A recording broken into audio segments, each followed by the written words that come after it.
All right, so let's start a talk on how to stop negative thoughts and win. I know Trevor Moawad just blew your mind, and I know Tay's been digging into this and loves it because of being a pro athlete and having that background. So he's been eating this up and eating this book up. So Tay, what did you get written down today? Man, what didn't I get written down?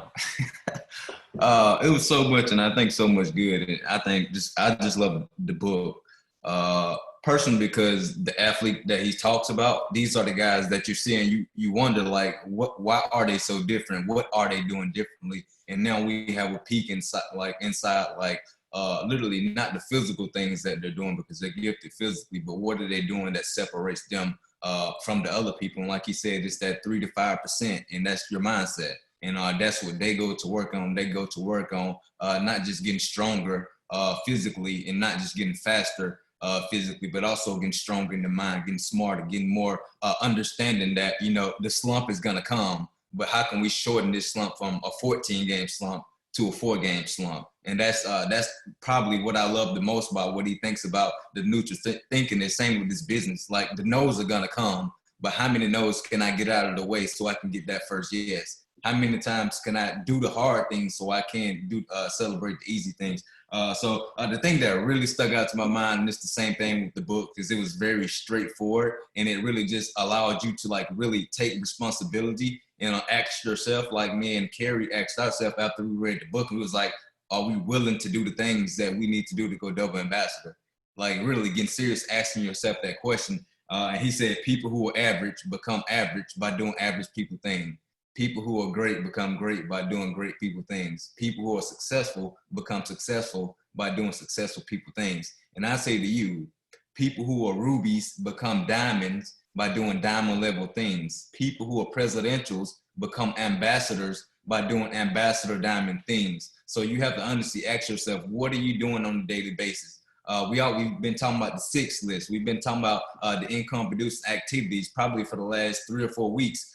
So for me, when he said, like, if you don't have a plan, you're going to revert back to the things that you was doing before. And those things didn't get you to where you want. So if you're not doing the things on your 6 list, you can see why you're not getting to that next level that you want to get to. You don't have a plan, so you're going to revert back to your subconscious mind. And I love that because he said that the self-talk, and me, I believe you are the most important person you will listen to or talk to all day long. So like, what are you saying to you? Are you saying you don't know how you're going to get to this next level? You don't know how you're going to get through this pandemic? You don't know how things are going to happen? Or are you asking yourself, there's a way and I'm going to find that way? There's always a solution. So for me, you have to go from being stuck in the past, but like you said, having to accept that the past is real, but there's nothing I can do to change that. What I can control, what I can change is what I do in this current moment. So that's what I love most about the neutral thinking, because it puts you in the moment. Nothing else matters besides the choices that you are making right now. And you have the power to make choices that's going to help you to design your life. So I love that. And just the last thing that I'll share with you guys, when he talks about the mind and just the thinking part, he said your mind is like a steering wheel. It may be small, but it determines the direction that you're going.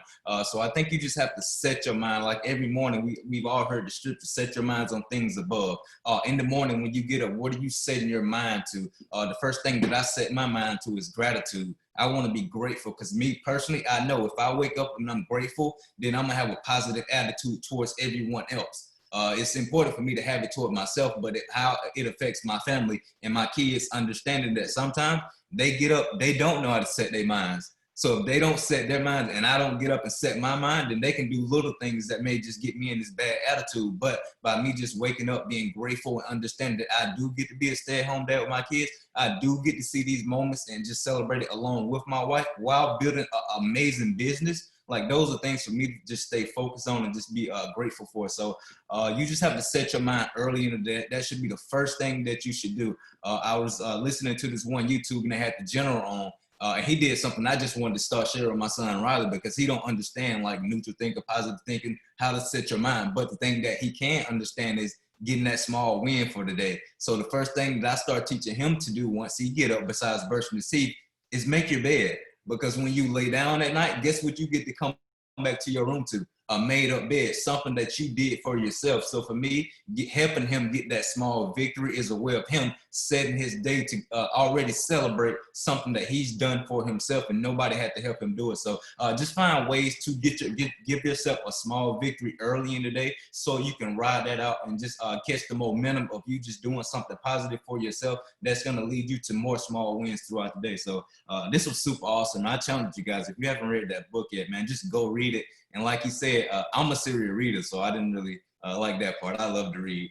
But like he said, just apply the things that he's saying in his book. And I think if you can apply it, I think you'll really be honest with yourself. You'll really be and start asking yourself those questions like, am I willing to get to that next level that I want? I think you can honestly answer that and actually take the steps necessary. Then there's no possible way that you wouldn't get those things. So super awesome thing that we listened to today. I'm happy that they actually was listening to Joe while we was doing these and actually went out and made it happen.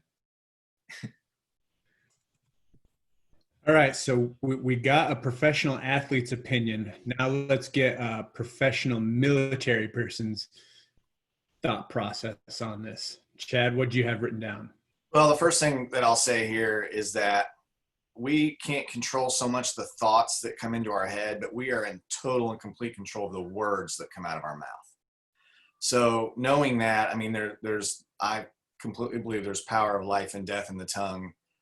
Anyone who's a believer understands and believes that the world was literally created by words. And so the words that come out of our mouth, they are creating our world. They are creating our future. When he says 83% of illnesses start from negative thinking, oh my gosh, how many people do we know that just say, I'm probably getting sick? Like that language isn't even allowed in our house. Like we're not even going to speak that, right? Because if we speak it, then we're succumbing to it and we're agreeing with it. We're coming into partnership with that thing that we don't want to happen just by speaking that it's happening.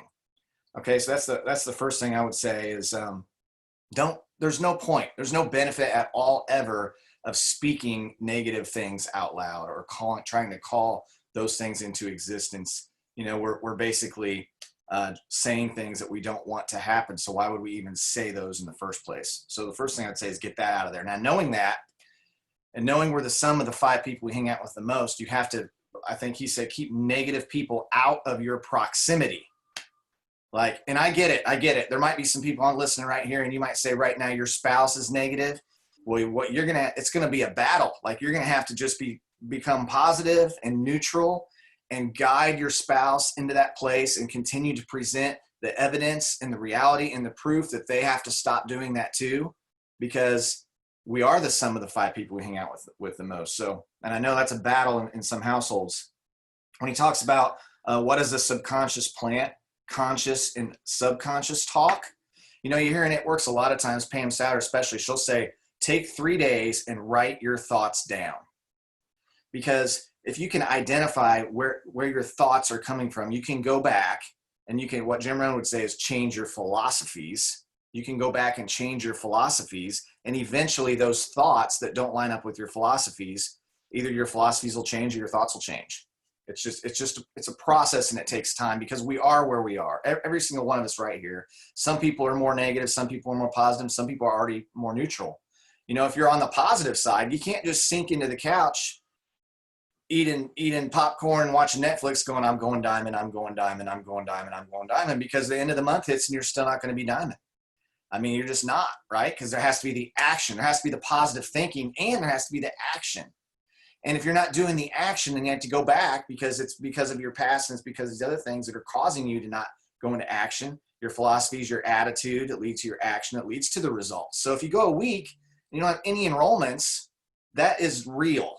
Right? That's where you just take the inventory and you go, it's not positive, it's not negative, it's just reality is that this last 7 days, I don't have any enrollments. Why? And you have to work the problem. You have to go back and you have to change your philosophies and change your attitude. And then that'll change your activities and it'll change your results. So I like that one a lot. Man, belief. I love these stories about the guy who thought he got the 1480. So he went to college because he's like, wow, I guess I'm smarter than I thought. I should act like I'm smart. I should do the things smart people do. I should show up for school. And really he had a 740. And I want you to understand that that's for us, and that's for us to give away too. When I was in the military, I went to, you go through the process to become a sergeant. So that's like your 5th promotion when you become a sergeant. And when you become a sergeant, you have to go to sergeant school. So when I was at sergeant school, I never thought about ever becoming an officer.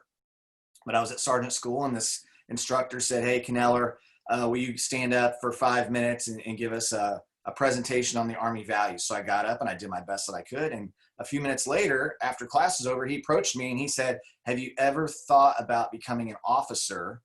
Because I've known a lot of officers and I've never heard anybody explain that better than you just did. And I think you should seriously consider it."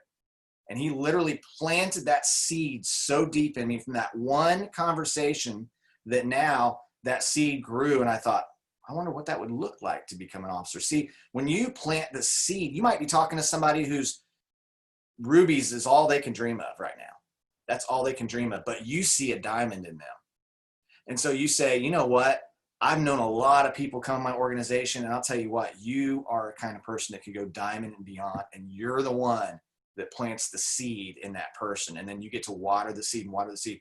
That part of all this is so, so important. And guess what? The more you're if you're hanging around the negative people who are saying, you can't do anything, you can't amount to anything, that's the seeds they're planting inside you.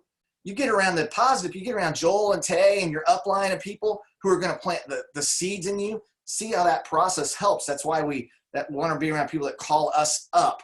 That's why we want to call our team up, because then everybody moves in a good direction, versus the negative people that they just want to, the crab's in the bucket, right? You're the crab trying to get out of the bucket. Maybe in your family, you're climbing out, and they're just reaching up and pulling you down.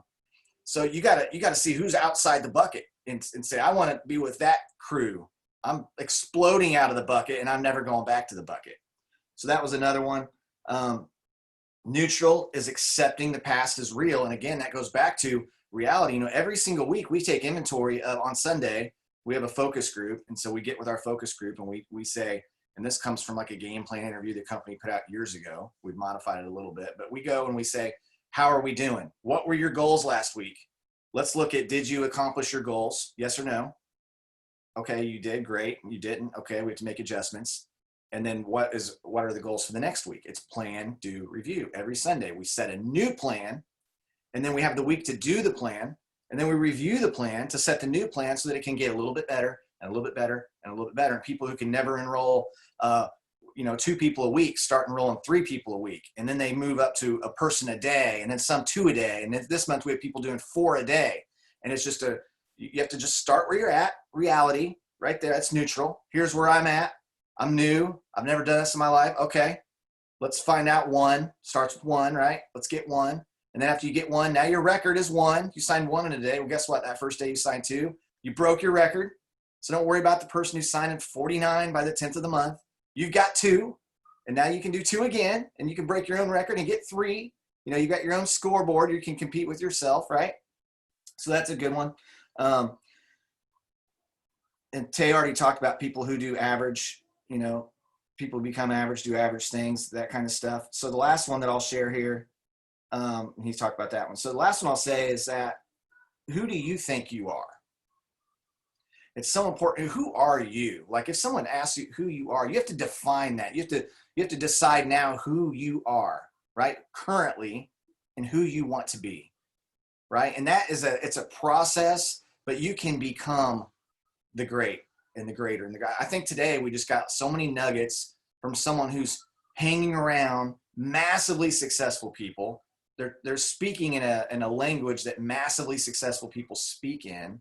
And so we can come into agreement with some of their thoughts and with some of their beliefs. It's obviously going to call us all up. And he said, if you really think you are that person, then your actions line up with that. So you have to decide who you are, who you're going to be, and what are the actions and what are the thought processes and the beliefs that are going to move the needle and get you from there to there. And in leadership, you have to help someone identify that stuff. You have to help them see where they are, find out where they want to go, and then all it is a game plan from where you are to where you want to go, and let's do it. So This is another one, Joel, probably top 5 for me over this last year. There's so much gold in here, and I'm loving that book too. That's the book that I'm reading right now. It Takes What It Takes. You guys should all get it. And just awesome stuff, man. Awesome. Thanks, Chad. I'm just going to start off with the basic premise that the actual power of negative thinking is so powerful. You know, I posted the other day, and it's what I heard in the book was, I can't show you that positive thinking works all of the time. But without a shadow of a doubt, what I can show you is that negative thinking works 100% of the time. So that's why he says, you know, positive thinking is great. But if you're in a negative situation and you're constantly trying to think positive, and that's all you're doing, and you're not doing, like both Chad and Tay said, doing the things, you start to lose credibility with yourself. And the whole thing about thinking negatively, just so you guys have some of these numbers, because it's quite impressive that you can measure what happens negatively, but you can't measure what happens positively. So what they've shown is that thinking negative is 3 to 7 times more powerful than positive thinking. That's why when you start thinking negative, or you do something negative, it takes 3 to 7 times more positive energy to dig yourself out than where you were. You know, we say that all the time. It takes 10 positive affirmations just to cover up one negative thought process. Chad already said the whole thought process of 83% of illnesses are created through negative thinking. That right there is mind-blowing, and that's from the Mayo Clinic. So don't trust us. Listen to the Mayo Clinic. That's the authority there. It's 10 times more powerful if you think it, but if you actually speak it out loud, that's 4 to 7 times more. So if you speak the negative things out loud, it's 40 to 70 times more. So that's why getting to neutral thinking is so important. You have to stop saying negative things and stop being around negative people, first of all, to help you get to being neutral. You know, when you eliminate negative thinking and negative people from your life, it automatically gives you a 40% advantage over everybody else. I mean, that right there, that's huge. Just getting to neutral gives you a 40% advantage over everybody else. I love the SAT story, you know, and cognitive dissonance, which is the difference between what you thought happened and what really happened. But your thoughts actually dictate what's going to happen going forward. You know, if you get to negative, or if you get to neutral thinking by taking what actually happened, framing it, but then from there, what you do next determines the future. So negative thinking allows you to put things into perspective up until that point, and then the point going forward, it's up to you to make the decision of what to do next. So your negative behavior or your negative past, you know, when people say I'm that way or I'm this way because of this happening to you, that is a true statement because you are speaking it into existence. But ultimately, if you sit there and you say, this happened to me, but I'm going to be this person, guess what's going to happen? That past isn't going to predict or become your future. The decision that you made of who you want to become is what actually dictates what your future is going to be. So that right there, if you guys can just grasp that thing, that's amazing. Like you said, if you know somebody that says, oh, I'm just this way because that's the way I am, you're like, absolutely right. But guess what? That's not the way you have to be. You can change people's thought processes just by introducing them to that thought process, because you have to go from reverse to neutral from neutral to forward. You can't just go from reverse to forward unless you're a super secret agent and you know how to do that super move where you're going backwards and then you spin the car around and go forward. I'm pretty sure Chad got taught how to do that. You accept your past as real, but don't allow that into your future. You know, the right attitude is a competitive advantage. We talk about that all the time with being an entrepreneur. We're serial optimists. We're positive thinkers. We're always looking for solutions. That is you. And from being on this today, it's just going to accelerate that even more, because you go from being an unconscious incompetent to an unconscious competent to a conscious incompetent to a conscious competent. Now, being a conscious competent is the most important part, because of the fact that you know, and you apply that you know, and then you're able to reproduce what you know. So now that you know that you know that you know, are you going to do something with it? Guys, this is the two things that I had starred out of this entire thing. Commit 2 years. That's what Lou Holtz said. And that I had never caught on to that until just this moment of how amazing this is. When you're bringing somebody into your team, you know, we always say, give us a year, we'll change your life. Let's change that. Give us 2 years and we'll change your life. The first year, we want you to learn how to do everything. We're going to teach you how to do everything. We're going to train you how to do everything. And then year 2, you're going to apply that and maximize it. That doesn't mean you can't apply it during year 1. I mean, geez, we could do all of this in 1 month. If you just figured out host to post right now, it would accelerate you over the next 11 months. But most people give up too early. So if you tell people, hey, take a year to learn it and then take a year to apply it and multiply it, man, that will set people up for such great success. And then if you want to stay where you are, that's okay. Stay there. Please. Please don't affect the rest of us that want to go on and go forward. So guys, when you find that person that's okay staying where they want to stay, you're going to have to let them go. You know, John Maxwell says it all the time.